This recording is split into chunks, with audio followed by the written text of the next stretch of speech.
So again, in no way I'm for Trump.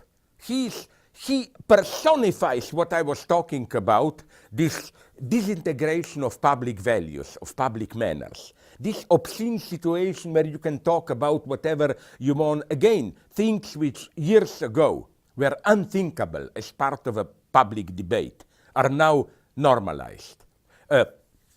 Open racism and so on. And here I think political correctness doesn't work, because political correctness is a desperate attempt when public mores, all these unwritten rules which tell you what is decent, what is not, break down. Political correctness tries directly to legislate. This expression is to be used, that expression is to be used, and so on and so on. What makes me afraid of this procedure is the following.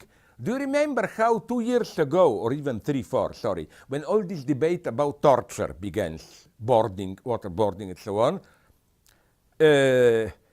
US Army did something very nice. They no longer talked about torture, but about, I think the term was enhanced interrogation technique. And this is for me establishment version of political correctness. You know, you put a nicer name, like I can well imagine that 10 years from now, and it's not a joke, I claim, rape will be called, well, why not? Enhanced seduction technique, you know. Like this basic politically correct idea that you use words which will not hurt the addressee. I totally subscribe to this when we are dealing with all these marginal sexual identities which can traumatize you and so on. But I absolutely don't think that this is any kind of universal right, not to be called in a way which hurts you. Let's take a big criminal corporation boss who maybe also wants to see him as a humanitarian. No, he should be publicly called with words which will hurt him, and that's the whole point, that he should be hurt, and so on and so on.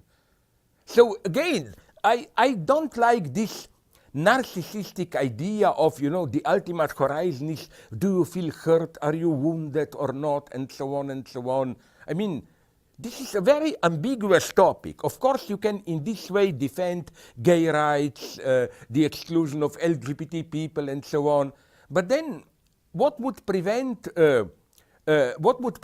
white Aryans or whatever, white power people to say, sorry guys, but we are hurt if you attack us like this and so on? No, in politics we have authentic enemies. Everyone should not be respected in politics and so on. Politics is a real struggle of life and death.